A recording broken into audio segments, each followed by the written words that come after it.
toi. Benoît Denol, bonjour. Merci de nous accorder un peu de votre temps pour répondre à quelques questions. Avec plaisir. Donc, cet entretien se fait dans le cadre d'une recherche socio-anthropologique sur les arts du corps chinois en France.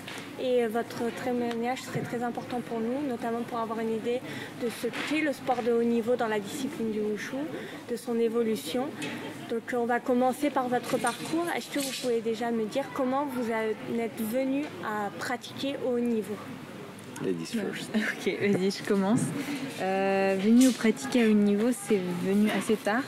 En fait, au tout départ, j'ai commencé le kung-fu quand j'avais 5-6 ans. Parce que papa m'a mise là-bas pour tester. Donc, puis j'ai bien accroché, je suis jamais partie. Et assez tôt, on m'a demandé de faire, si je voulais faire des compétitions. Et ça me faisait trop peur. Je préférais juste faire pour moi. Et est venu le moment où alors il y a un prof qui allait bientôt partir et il s'est dit allez, ce serait un chouette challenge, on se motive en équipe, on fait une compétition. Alors c'est une compétition par équipe. Et puis en fait ça a bien plu parce que ça te met un objectif et c'était toujours pour nous plutôt, enfin en premier lieu, parce que ça met un objectif, tu te dis je peux faire ça, je vais essayer d'aller chercher plus loin et petit à petit championnat de France. J'ai été repérée par les entraîneurs nationaux à l'époque assez tôt et c'est passé en stage équipe de France, c'est rapidement les premiers championnats du monde.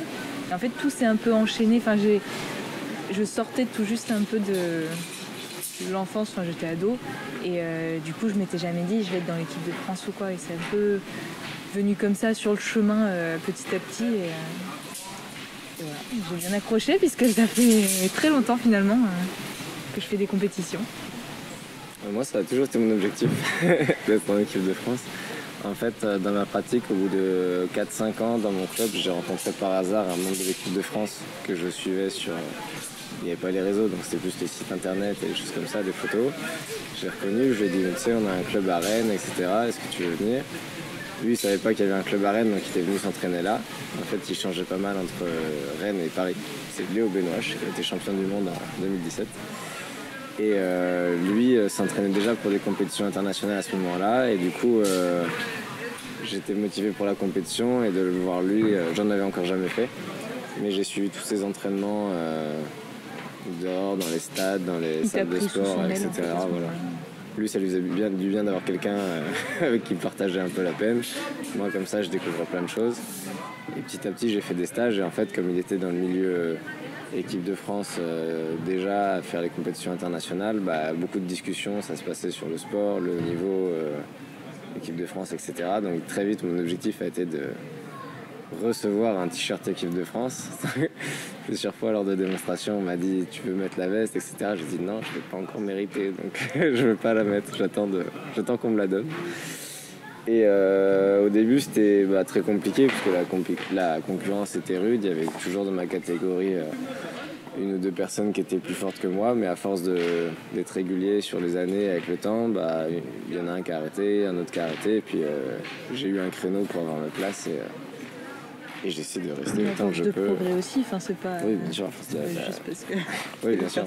Mais c'est la pratique, mais voilà. Donc c'est venu petit à petit. Et quand j'ai eu mon t-shirt France, c'était presque plus intéressant d'avoir le t-shirt France et de remplir mon objectif que d'aller au championnat en soi. Surtout que tes premiers championnats du monde, enfin tes premiers championnats d'Europe, il y a eu un couac. Et les premiers championnats du monde, il y a eu un couac aussi. Enfin, t'as pas eu le parcours le plus... Ouais, c'était... Voilà. La compétition, au début, c'était un peu secondaire, parce qu'on se dit, déjà, on a de la chance d'y aller. Alors, essayer de faire une place ou quelque chose comme ça, c'est compliqué. Là, à force des années en équipe de France, on commence à se dire, ça serait quand même bien de faire des bons placements, des trucs comme ça. Donc, voilà, ça devient sérieux petit à petit. Mais voilà pour mon parcours pour l'équipe. D'accord. Donc du coup, toi, dès que tu es rentré dans la pratique, tu as directement voulu être... Au bout de 3 ans, c'est venu. En fait, au bout de 2 ans, ce qui m'a motivé, je marche comme ça, c'est le prof a dit, on était 2 à commencer cette année, et le prof a dit, si je devais envoyer quelqu'un en compétition, ce serait plus l'autre, parce que ses positions, elles sont naturellement bien. Ça m'a piqué, mais à oui. Et je me suis dit, hors de question. Du coup, j'ai demandé au prof, est-ce que je peux m'entraîner comme si c'était de la compète, etc. Du coup, petit à petit, il m'a fait faire un tour de plus, faire un peu plus de temps sur la souplesse, etc. Et 1 ou 2 ans après, la rencontre, l'objectif équipe de France, etc. Voilà. D'accord. Je suis très compétitif un peu pour tout. Ok. Et du coup, au niveau de vos apprentissages dans le parcours de sport de haut niveau, comment ça se passe? Qu'est-ce qui change vraiment de la pratique que vous aviez avant au niveau des apprentissages et en sport haut niveau? Après avoir eu le statut de haut niveau, qu'est-ce qui change dans l'entraînement? C'est intéressant comme question.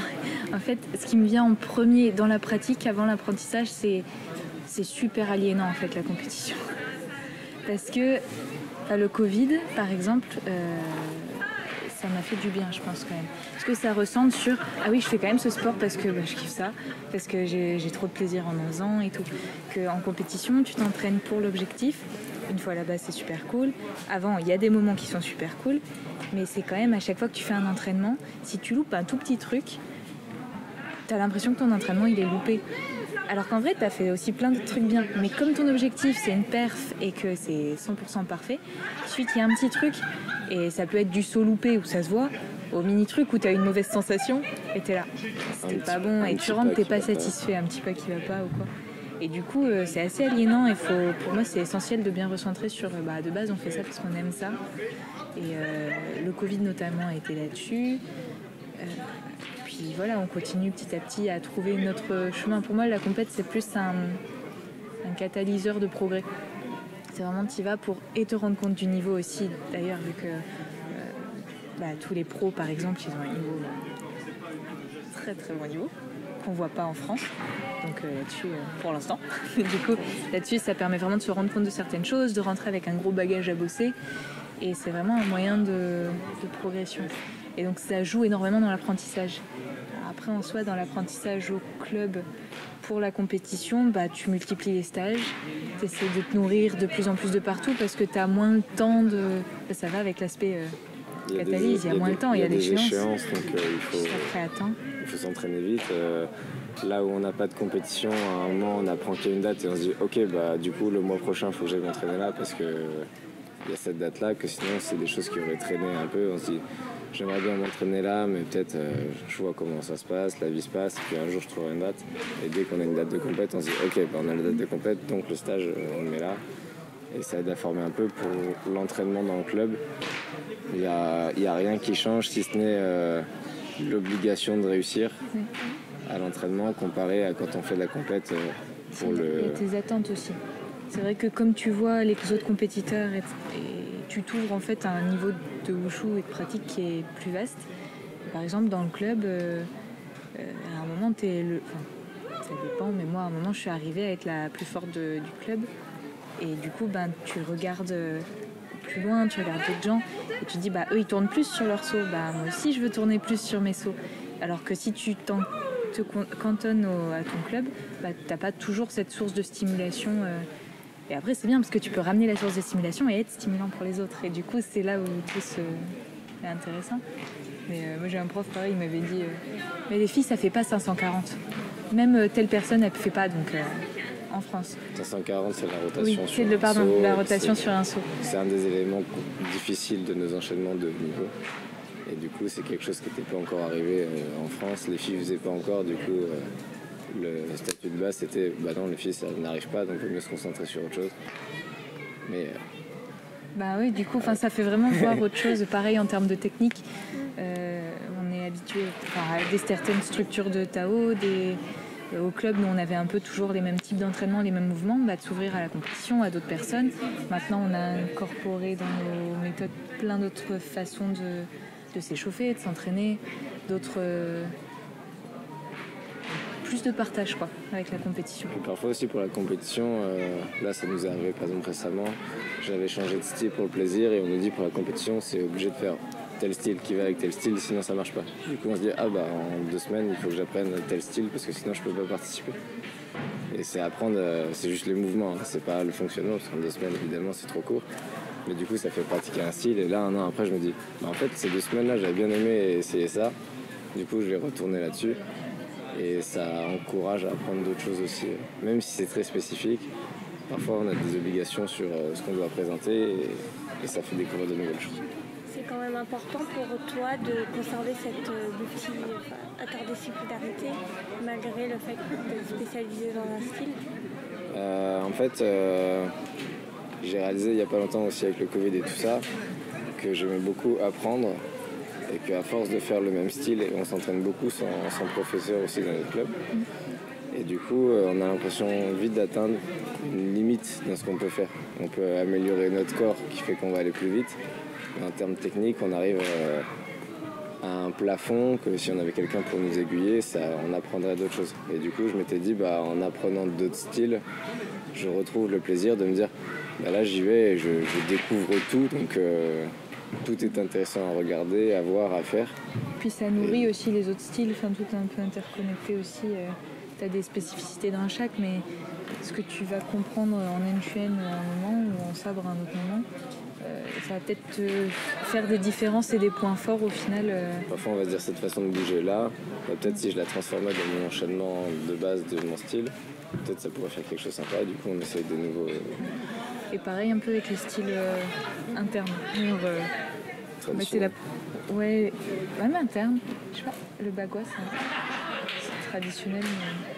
Traditionnel interne. Et bonne réponse. Et en fait, on n'avait pas trop eu l'occasion de pratiquer. Et là, par exemple, le stage, je trouve ça tellement intéressant à ce niveau-là, parce que ça apporte un niveau de compréhension qui est encore différent. Et on a trop tendance à clusteriser, je trouve, en France. Alors que ce soit entre moderne et traditionnel, et entre externe et interne, et mais aussi entre les styles. Par exemple, moi on m'a souvent dit non mais tu bouges pas comme une fille en épée, là tu bouges comme un gars en N-Chuen, en Ndao. Et alors déjà ça fait mal à entendre, et puis t'es là, oui mais moi j'aime pas le style des filles en épée. Je préfère regarder chez les hommes à tel endroit, alors Ndao peut-être pas, mais c'est des trucs où au final tout a apporté les uns aux autres et faut pas être trop... Si on fait en général, le style des filles en épée, on va centrer un peu la pratique autour de l'esthétisme, que peut-être chez les garçons on va mettre sur la force et la puissance. Comme elles ont moins de puissance, je pense qu'elles vont moins directement au mouvement, ça va être pas mal d'attitudes de tête, de buste, de préparation. Et chacun doit trouver sa façon de s'exprimer pour moi dans les arts martiaux. C'est pas faux, c'est chacun ses affinités.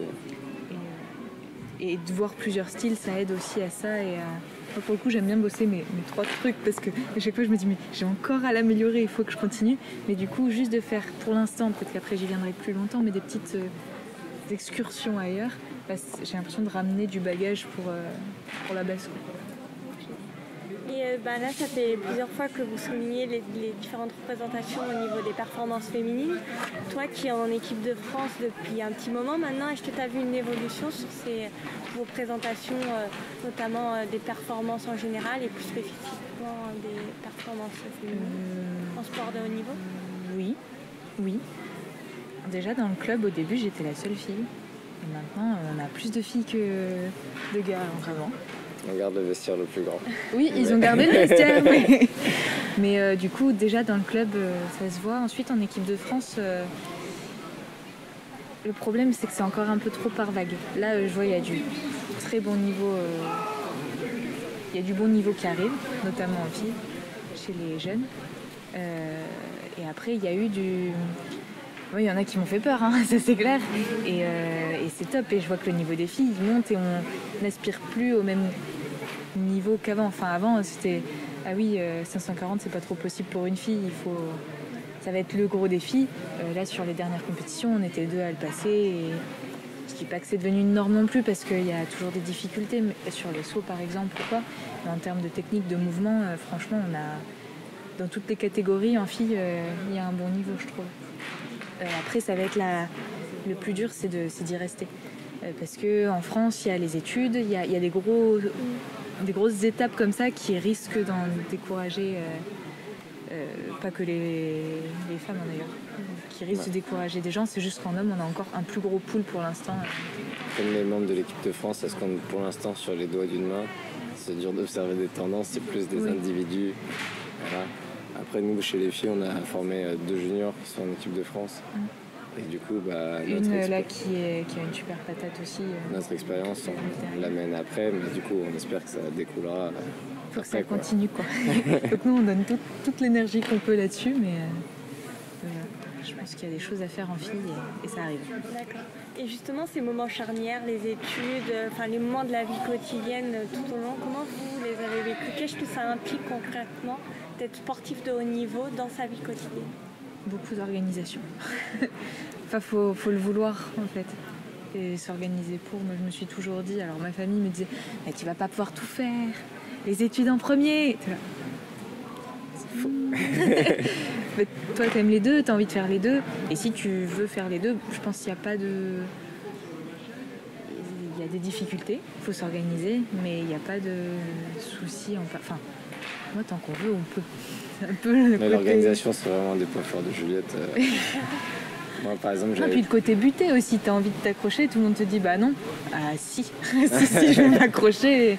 Ouais. Et après, c'est sûr que ouais, ça demande des efforts. Et si ça te rend plus heureux à un moment, bah, c'est tout, hein, faut pas non plus te faire du mal. Mais c'est le moment où il faut que tu te poses les questions pour toi et que tu te dises si j'ai envie, il faut pas que tu te laisses décourager par tous les éléments. Enfin, moi, quand je suis arrivée en école, on m'a dit non mais t'es encore sportif de haut niveau? Mais attends, tout le monde arrête aux études, tu vas voir. Pourquoi? Tu sais, il y a tout le monde qui t'envoie aussi des ondes de attention, ça va être difficile. Bah oui. Et alors, on y va, tu vois, c'est pas grave. C'est pas. Là. Ouais, moi, c'était un peu différent parce que pour les études, à 18 ans, c'est un peu tôt pour savoir ce qu'on veut faire. Et du coup, j'ai fait une année de maths sup, une licence de bio, une année de fac d'anglais. Ça a été un peu le foutoir parce que mon principal intérêt, c'était le kung-fu et la pratique. Et il y avait que ça qui m'intéressait à l'époque. Et même sans penser à enseigner plus tard ou quoi, c'était vraiment ça. Par exemple, si j'avais cours à la fac à 8h, j'y allais pas parce que j'avais entraînement le soir. Et je m'étais dit, je préfère dormir pour être en forme pour l'entraînement que pour mes cours. C'est une question de priorité. C'est une question de priorité. Moi, la priorité, c'était le kung-fu. Et je pense que on est dans un schéma en France où à 18 ans, il faut trouver quelque chose pour après.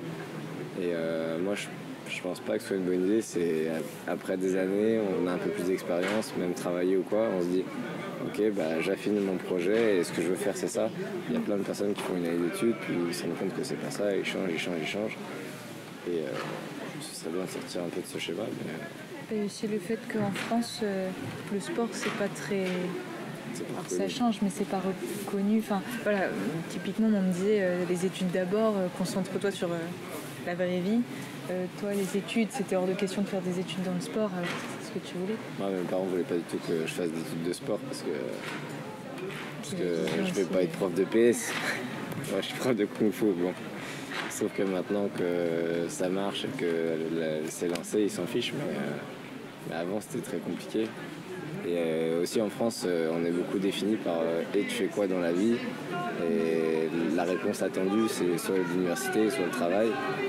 Et je trouve ça triste de répondre tu comme peux ça. faire plein d'autres choses. Enfin, tes hobbies, c'est quoi? Enfin, ta passion. Et c'est vrai qu'en France, par exemple, si on aime beaucoup le sport, mais qu'on n'en fait pas au niveau, ça a été par exemple une fierté pour moi quand ma mère a pu dire à maman, il est en équipe de France. Parce que je sais que quand elle en parle à ses amis ou ses collègues, ça donne un poids. Que juste, il s'entraîne beaucoup, il est passionné par ce sport, ça perd de la crédibilité. Et aux yeux des autres, c'est bien, il s'amuse. Mais c'est pas... Il y a toute une implication derrière qui n'est pas mesurée dans ce truc-là. Voilà. J'ai oublié la question de base, mais je sais pas si on y a répondu du coup. En quoi le sport de C'était les niveau change difficultés. l'entraînement? Non, ça c'était celle d'avant, c'était en quoi? Ah oui, les difficultés de... Dans votre vie quotidienne, comment ça se passait? Mais du coup, est-ce que vous avez eu... est-ce que déjà, toi, ça fait longtemps que tu es en équipe de France maintenant. Est-ce que tu as vu des évolutions par rapport au soutien, par exemple, des fédérations ou même dans les contextes universitaires, on en a parlé, des dispositifs? Parce que, vous l'avez dit, hein, il y a très peu de sportifs de haut niveau en wushu, même encore à ce jour. Comment vraiment vous grandissez dans ce contexte-là? Comment vous évoluez? Est-ce qu'il y a du soutien? Il y a des aides, des petites aides financières, qui sont un coup de pouce, mais en fait c'est pas ça qui a le plus aidé. Moi, ce qui a le plus aidé, c'était à la fac notamment, quand j'étais en prépa intégrée, il y avait un cursus en 3 ans au lieu de 2. qui te propose de... en gros, ça t'allège une partie des cours et pour que tu puisses plus t'entraîner. Alors c'était top. Mais du coup, ça te coupe aussi des autres gens. Et du coup, quand on m'a proposé de le refaire à l'école d'ingé, je dis non, je préfère faire en 3 ans. Déjà parce que j'en commençais à en avoir marre des études, de voulais bosser. Et aussi parce que du coup, t'es jamais dans le même rythme que les autres. Et ça te coupe un peu. Donc je pense qu'il y a des aides qui se mettent en place. En termes d'accompagnement, nous, on a quelques soucis de fédération, on va dire. Ça a changé pas mal, donc ça se développe. Mais c'est vrai qu'il faudrait toujours creuser tout ce qui est accompagnement mental, etc. Après, d'être de haut niveau, ça aide aussi, par exemple, pour les parcours universitaires. Il y a une semaine de compétition, il faut partir. Oui, c'est ça. On est tout de suite excusé que si on n'est pas au niveau, il faut se débrouiller. Tout le monde a été bienveillant de base pour aider dans les organisations. Donc c'est plus le... Avec le statut de haut niveau que tu as vu. Le travail, ils ont continué elle n'a pas été obligée de poser une semaine de vacances pour partir en compétition. C'est des aménagements, c'est vraiment pas grand chose à l'échelle de ce qu'on devrait avoir, mais de ce que d'autres ont. Tout ce qu'on peut avoir, c'est déjà cool. Il y a quand même des choses qui sont mises en place. Après, c'est jamais assez comparé au sport professionnel et aux sportifs qui sont peut-être plus représentés sur les sports olympiques, sur tout ça. Alors eux, dès qu'ils nous parlent et des équipements et des salles dans lesquelles ils s'entraînent et des coachs auxquels ils ont accès et de tout ça, on est là. Ah ouais, d'accord. Mais c'est à nous de faire se développer aussi. Et en tout cas, niveau accompagnement, pour moi, c'est ça qui a été le plus important. Et plus que les aides et les trucs. Donc un chouïa d'aide de la fédération financière pour les quelques individus qui ont le haut niveau, mais même tous ceux qui sont sur la voie pour être sportifs de haut niveau, ils n'ont pas grand chose, et avec les fédérations qui changent tous les 5 ans, c'est très compliqué. À chaque fois, on est le visage de la fédé, on est le visage d'une fédé, puis après on change de fédé, on est le visage de l'autre fédé. Je dirais bien que ça a progressé, mais on vient de rechanger. Ça progresse, ça mais pas dans le bon sens. Mais un peu, pas dans le bon sens, je sais pas, on va voir où ça va s'amener. En tout cas, c'est pas comme ça. C'est un peu semer d'embûche aussi. Avec le sport, on est habitué à avoir un objectif, on va là. Là, à chaque fois, on prend un chemin qui est différent, puis on se dit où est-ce qu'on va. Et c'est un peu différent. Voilà. Mais en tout cas, on rencontre des gens qui sont bienveillants par rapport à... Peut-être que c'est ça qui a changé aussi par rapport à avant. Enfin, ils cherchent à t'accompagner et ils ont cette volonté au moins. Il n'y a pas les moyens, mais il y a la volonté. Un petit peu.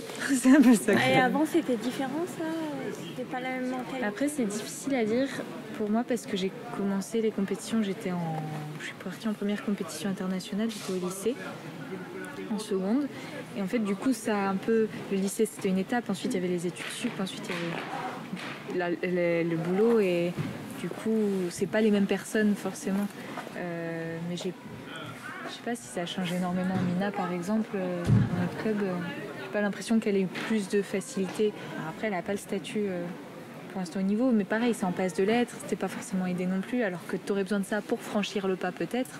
Parce que si c'est pas parce qu'on est en équipe de France qu'on a le statut de haut niveau. Oui. Il faut en plus faire certains résultats, des compétitions, etc. Ça aide dans certains classements. Et du coup, c'est compliqué parce que même parfois pour les juniors qui sont en équipe de France mais qui n'ont pas encore eu de chance de briller, c'est eux qui auraient besoin du statut pour la suite de leur développement. Et c'est une des raisons pour laquelle moi j'avais pas renouvelé mon statut de haut niveau cette année. Il fallait remplir des papiers.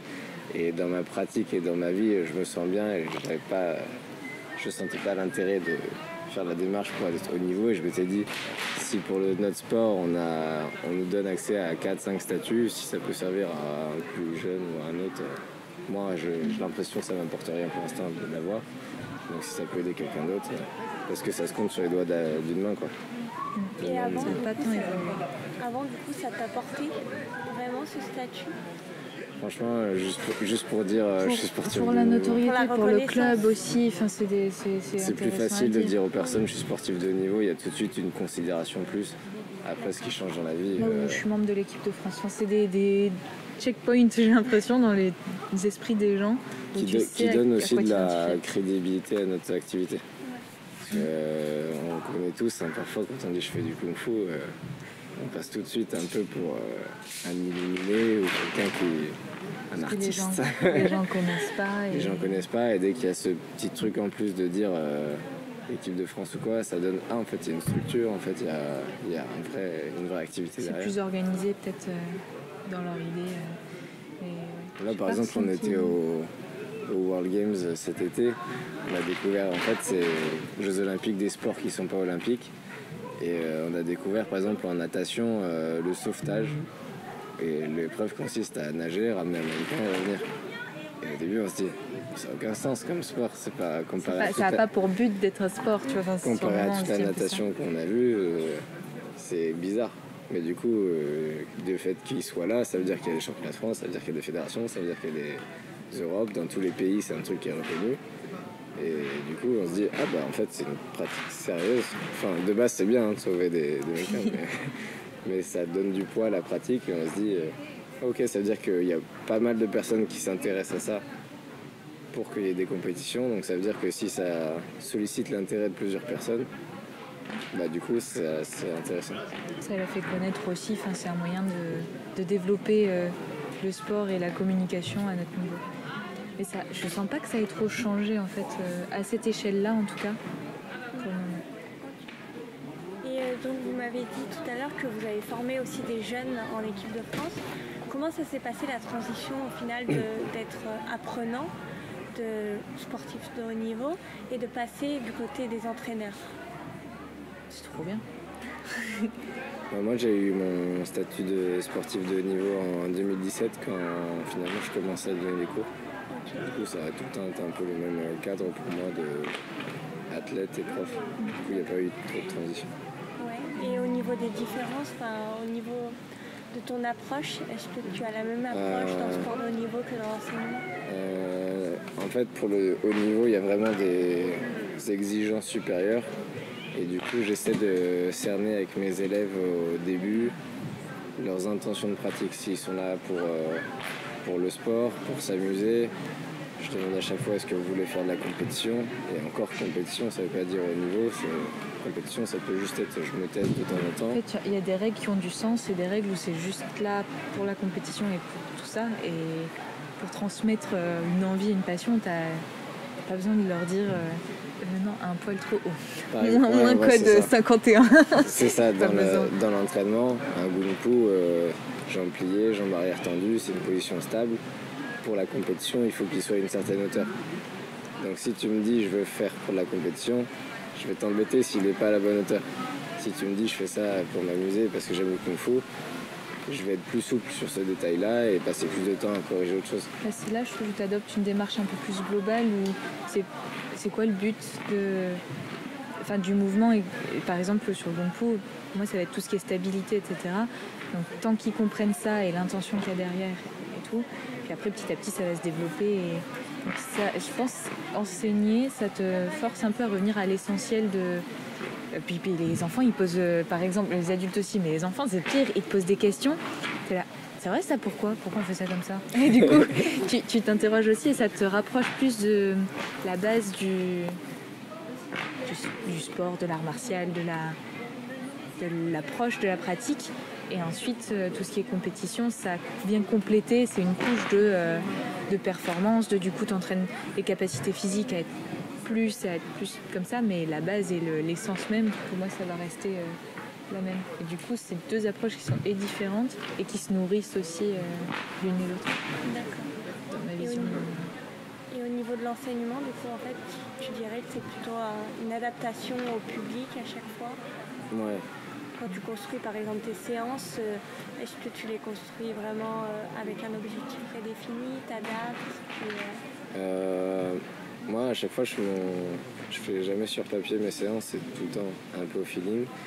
Les vacances d'été, je me dis des objectifs pour cette année. J'aimerais bien qu'ils connaissent ça, qu'ils développent ça comme compétence. Tu découpes un peu des temps dans l'année. Voilà, par trimestre, et après ça se lisse un peu. À chaque trimestre, on fait un peu le bilan, où est-ce qu'on en est par rapport à ce que je voulais montrer.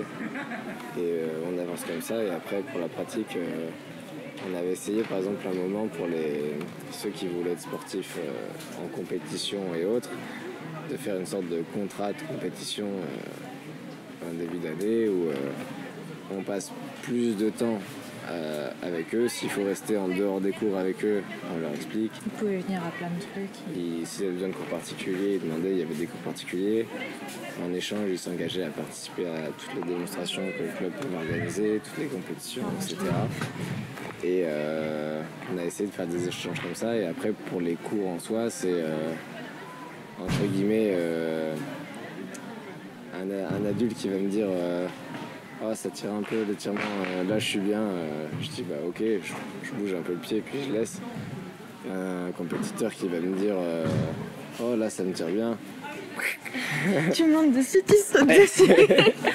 On appuie et je t'écoute. J'ai conscience que tu peux donner plus, donc je vais te forcer à donner plus pour atteindre tes objectifs. Parce que c'est vraiment dur et il faut vraiment sortir de sa zone de confort.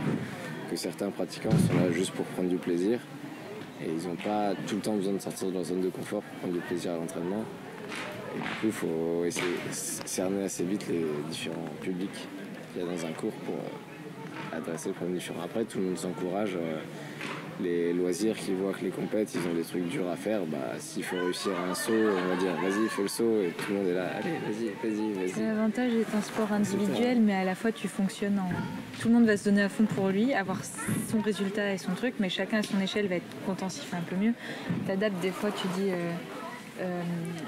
si tout le monde fait un saut, c'est en fonction de s'il est bien, s'il est raté, c'est de la muscu. Juste histoire de se tester un peu, parce que nous c'est un peu l'esprit de challenge, on aime bien. Mais du coup, tu n'as pas les mêmes exigences. Tu vas juste voir par rapport à la personne, par rapport à ses petits progrès, par rapport à son chemin à lui. Et pour les compétiteurs, du coup, c'est des critères de compétition, point. Et pour les adultes, après... Oui et non, et plus. C'est des critères de compétition. Si moi je fais un tour, si quelqu'un tourne pour les sauts, c'est par rapport quand même à leur niveau et à leur... Tu vas pas te satisfaire de la même chose d'un ou... Disons que si... un loisir et une compétition font le même saut et qu'il manque un peu de rotation par rapport à mes attentes, je vais encourager le loisir et je vais dire au compétiteur c'est pas assez, recommence. Ouais, c'est les mêmes mouvements, c'est juste les attentes qui sont un peu différentes et bon. Et vous diriez plutôt que le loisir c'est plus centré sur le ressenti au niveau des attentes? Comment vraiment? Les deux. Vraiment, c'est les aussi deux, l'aspect c'est du technique. ressenti. Pour moi, les deux, c'est du ressenti, déjà, parce que si tu fais que de la compétence technique, enfin, pour tous, en fait, pour les deux, il y a de la technique, pour les deux, il y a du ressenti, c'est juste qu'après, tu vas pas l'aborder de la même... Pas facile comme question. Ouais, non, c'est pas facile. Mais pour moi, il y en a dans les deux, tu peux pas... Enfin, le wushu, c'est un mélange des deux. Il y a une technique de base et tu vas la ressentir d'une autre façon. Enfin, pas d'une autre façon, mais d'une façon qui va avec. Et si tu dissocies les deux, enfin, pour moi, c'est pas dissociable. C'est juste que tu vas... Un loisir, par exemple, tu vas lui donner peut-être des couches de compréhension. Ça dépend de son niveau. C'est difficile comme question. En fait, tu essaies de donner des couches de compréhension petit à petit plus élevées, mais on a des loisirs qui sont à un niveau de compréhension très bon, comme un compétiteur. C'est juste qu'il va pas avoir envie de faire de la compétition. Pierre-Élie ou quoi.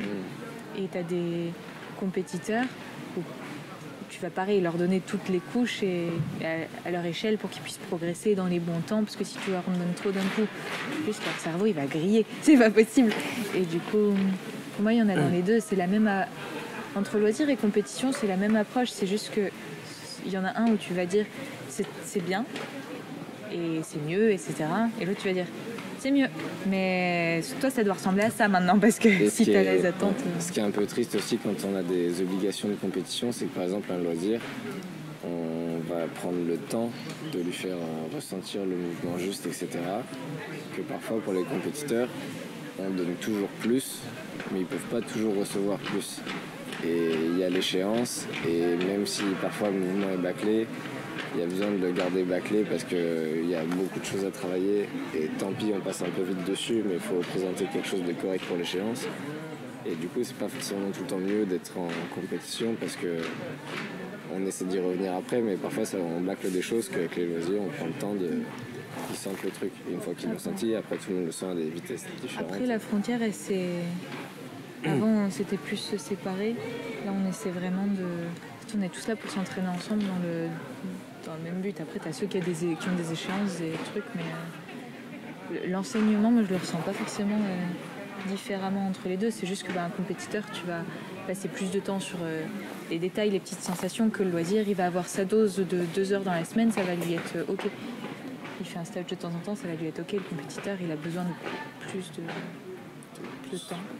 Et au niveau de l'apprentissage de l'enseignement, vous diriez que vraiment ce qui prime, ça va être la dimension esthétique, c'est-à-dire vraiment la posture, être vraiment dans les codes, dans les canons de la compétition, ou est-ce qu'il y a aussi tout le côté application, explication du mouvement que vous mettez aussi en avant dans vos apprentissages en haut niveau? En haut niveau, c'est triste, c'est triste, mais pour notre apprentissage et pour les... Non, c'est différent. Dans ma tête, pour la compétition classique que nous, on enseigne aux compétiteurs du club, on va privilégier l'aspect esthétique. On essaie de leur donner des autres clés, mais à mon sens, ils n'ont pas encore les briques pour avoir le temps de les digérer, ces autres clés. C'est un peu... déjà, on a les codes, faut que ce soit clean à présenter en compétition, de par les règles, tout ça. Donc on va mettre l'accent là-dessus. Et ce qu'on peut essayer de donner en plus, le problème c'est qu'il faut du temps pour le bouffer, parce que ça demande plus d'introspection, d'assimiler, de digérer. Ça demande plus peut-être d'introspection, ça demande plus d'y passer beaucoup de temps. Donc on va plus mettre l'accent sur le côté esthétique à ce niveau-là. Et pour le haut niveau et notre apprentissage, l'aspect esthétique, oui, il va toujours y avoir quelques trucs à modifier, des trucs de rythme, mais on revient à cette base de maintenant la sensation, le juste mouvement, l'énergie. Alors moi, j'aime pas parler de chi et tout ça, mais l'énergie cinétique, l'intention du mouvement, tu vois, où est-ce qu'elle va, que ça, tu essaies de le véhiculer en compétition, mais au début, tu dois mettre un peu une couche de peinture, tu vois, avant de faire vraiment tous les joints. Juste histoire que ce soit bien. Ensuite, on s'attaque aux joints. Nous, on est sur les joints. Et au tout début... Techniquement, tu mets des joints... Ouais, mais ouais. Et ce qui est étonnant, c'est que quand tu enseignes au loisir, d'après moi, tu es moins sur les côtés code de compète et tu es plus sur le côté ressenti essence.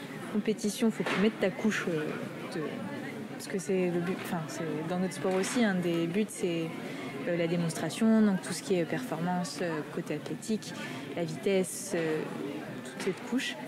Et ensuite, quand tout le monde a un peu cette couche de propre, où est-ce que se fait la différence? C'est dans vraiment le côté profond et installé du mouvement. Une sorte... Je sais pas si tu vois pareil, mais pour moi c'est un peu... Après, la façon d'enseigner évolue, beaucoup avec notre parcours aussi. Mine de rien, on mûrit avec le temps. On fait toujours les mêmes entraînements, mais ça mûrit petit à petit. Moi, au début, je baignais dans la compétition. Du coup, je voulais que tout le monde fasse comme moi parce que c'est ce qui me semblait juste. Oh, des spots. Et avec le temps, on se dit... Bon, concrètement, sur quoi je prends du plaisir, etc. Sur quoi je peux amener les gens à prendre du plaisir dans la pratique. Si le gunpo est un peu haut, c'est pas grave. Et il faut que les gens s'épanouissent dans leur pratique. Et le but, c'est que les gens soient contents de pratiquer, ils aient envie de continuer de pratiquer. Peu importe leur niveau, tant qu'ils sont en mouvement, c'est ça qui compte en fait. Et c'est vrai que le but du sport en général, c'est d'être en mouvement, je pense, pour avoir un corps en bonne santé. Et notre mission, c'est les gens qui sont attirés par le kung-fu, de faire en sorte qu'ils choisissent le kung-fu comme vecteur d'expression et de pratique sportive pour le bien-être. C'est vrai qu'on est beaucoup dans le sport plus que dans l'outil, mais je pense que tu se rejoindras. Et petit à petit, ouais, c'est ça. On mûrit, peut-être dans 10 ans, c'est en bon. mûrissant. Moi, quand je donne les cours aux enfants, des fois, je leur explique des trucs où j'essaie de leur décrire mes sensations pour qu'ils trouvent aussi ça. Et tu sais, je suis là. Si j'avais su en débutant la compète ou les stages qu'on faisait et tout, par les coachs qu'on avait aussi, ça reste des fois juste vite. Et au final, moi, je leur dis, pas vite, tu te rends compte et puis t'es là. Ah oui, dis donc, je progresse moi aussi avec... C'est vrai que tu transposes ce que tu apprends. Voilà. On est tous ensemble sur le chemin, quoi. Ok. Et du coup, vous diriez que l'apprentissage, au final, même en sport de haut niveau, vous dirigez plutôt vers maintenant dépasser dépasser l'imitation du modèle que vous étiez fixé, s'approprier vraiment les mouvements, etc. Comment vraiment ça se concrétise? Est-ce que ça passe par beaucoup de répétitions? Est-ce qu'il y a un moment donné où vraiment on sort du modèle? Ça, on a quelque chose de très concret là-dessus, c'est qu'en compétition, on a des formes qui sont imposées au début quand on grandit. Jusqu'à junior, on est obligé de faire ces formes. Et après, à partir de junior, senior, on peut commencer à créer nos enchaînements. Et c'est là où tout le monde commence à s'exprimer un peu de façon différente. On prend les points forts, les points faibles de chacun. On montre un mouvement. On va avoir 5 façons de le faire différentes en face. En soi, il n'y en a aucune qui est fausse. Elles sont toutes différentes. Et l'enjeu après, c'est de trouver pour chaque personne, toi, cette façon-là de faire, c'est celle qui te convient. Donc on va travailler là-dessus. Et c'est du coup, quand on passe à ces formes optionnelles, qu'on peut vraiment faire la différence sur comment la personne s'exprime au sens. Aussi, ce qui fait, une fois que tout est clean et propre en termes de position de base et de saut, souvent le coach il nous dit, le coach national il nous dit il faut que la note A, donc qui est tout ce qui est propreté, les positions, les déséquilibres, enfin, tous les trucs comme ça, il faut que ce soit à 5 sur 5. La note C qui est les sauts, les rotations, les réceptions, il faut que ce soit à 2 sur 2. Et ensuite il y a la note B. En fait c'est là que tout se fait la différence, surtout dans le sport. En France, on est encore sur des... Notée sur 3. Oui, la note B notée sur 3, il faut qu'on ait une note sur 10 à la fin. En France, on est encore sur des différences à ces niveaux de notes-là. Mais par contre, quand on arrive à l'international, normalement, tout le monde a un très bon niveau. Alors ça peut arriver des couacs, mais en gros, le standard pour les très bons, c'est 5 sur 5, 2 sur 2. Et tout se joue sur la note d'expression. Voilà, ça regroupe l'esthétisme, l'originalité du mouvement. L'originalité dans le sens, est-ce que par exemple si tu as une épée, tu tranches bien des deux côtés, ou si tu fais ça, un mouvement de sable, tu te tranches le corps par exemple, c'est pas bon. Il y a aussi que c'est une déduction en plus ça, mais bref.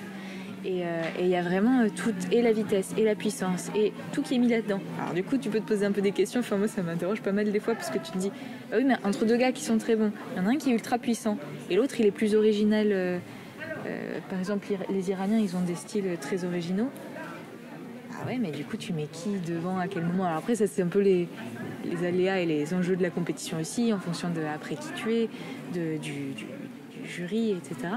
Bien qu'il y a des histoires de moyenne, hein, c'est pas du hasard non plus, mais et voilà. Et pourquoi je dis ça? Ah oui, et c'est que chacun peut du coup, en fait, si tu dois t'exprimer au mieux et rendre le meilleur truc, il faut que tu trouves ta façon de faire le mouvement. Parce que si tu l'appliques d'une certaine façon, tu vas ni être original, ni être le plus rapide, ni être le plus tout ça.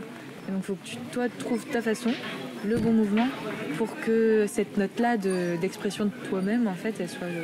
Parce que ce qui est bizarre aussi parfois en compétition, c'est qu'on nous demande tous de faire le mouvement, mais on a tous des corps différents. Ouais. Du coup, il faut trouver la façon de le faire qu'adapter et qui te met toi à son corps. Ouais. Et du coup, pour finir, c'est quoi la prochaine étape dans votre parcours? Comment vous pensez faire évoluer votre carrière? Merci. Alors, en carrière sportive, tu sais, en carrière sportive, c'est Dallas en fin 2023, les championnats du monde. Donc, on va pousser pour... Encore un an. Il y a d'autres échéances qui arrivent, donc là-dessus, en termes de compétition. Moi, en termes de prof, là, j'ai commencé à... Ça fait 2-3 ans que je donne des cours à des enfants. Je fais des stages... de temps en temps à des enfants ou des adultes. Et un truc qui me trotte dans la tête personnellement, c'est de développer, déjà continuer à faire ça, parce que j'aime beaucoup, et développer du para-wushu, entre guillemets, pour, enfin pas entre guillemets du tout, pour des personnes qui seraient malvoyantes ou malentendantes, et essayer de voir en termes de pratique comment est-ce que, toujours dans l'idée d'adapter le mouvement à une personne en particulier. Voilà, si j'ai l'envie, maintenant il faudra que je trouve le temps, le créneau, etc. Mais rien que ponctuellement faire ça, je trouve que ça peut être super enrichissant pour les deux côtés. Et dans la même optique, tout ce qui est cours particulier pour les sportifs, les compétiteurs, tout ça, en fait, en cours particulier comme ça, que ce soit pour tout profil, il y a tellement à apporter, à comprendre, à analyser, que j'aimerais bien développer un peu ça dans les années à venir.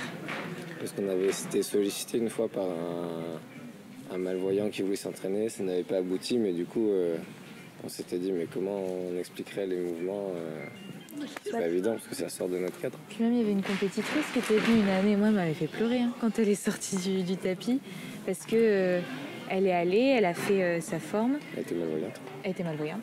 Et du coup il y avait quelqu'un qui l'a guidée sur le bord du tapis pour la faire rentrer au bon endroit et ensuite pour qu'elle sorte au bon endroit. Et il y avait tellement tout le monde qui l'a applaudi qu'elle n'entendait pas au moment de sortir, elle était toute gênée. Et en fait, elle a fait quelque chose qui était correct, mais après, le niveau des profs en France aussi, c'est pas... On est encore, mais même pour tout le monde, sur un niveau où les profs sont encore en train de progresser pour apporter, c'est en train de monter, etc.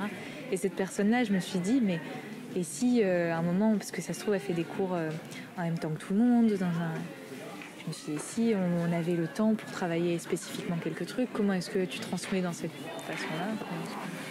Ça peut être intéressant.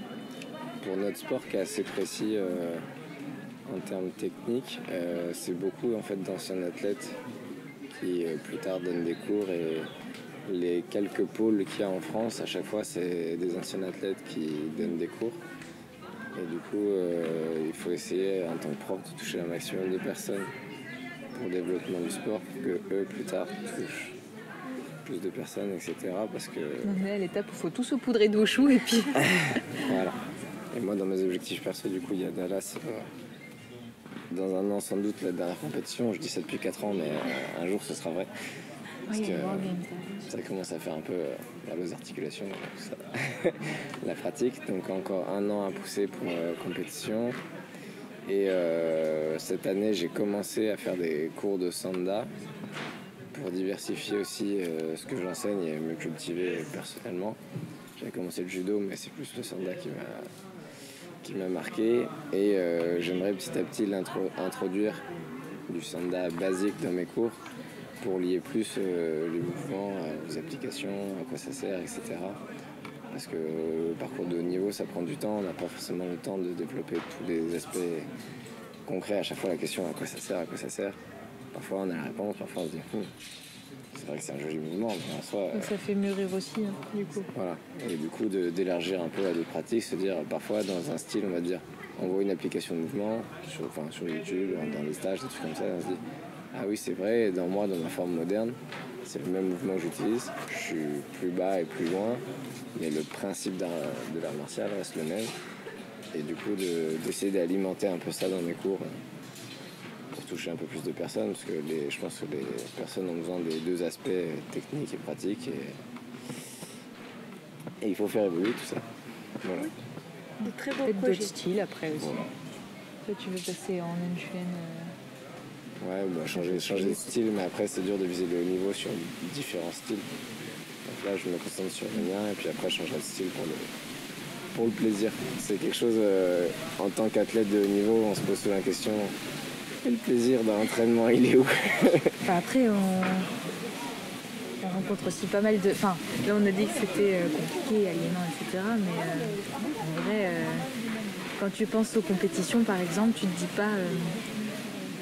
la compétition, c'est un très bon moment, mais en vrai, ce qui est le plus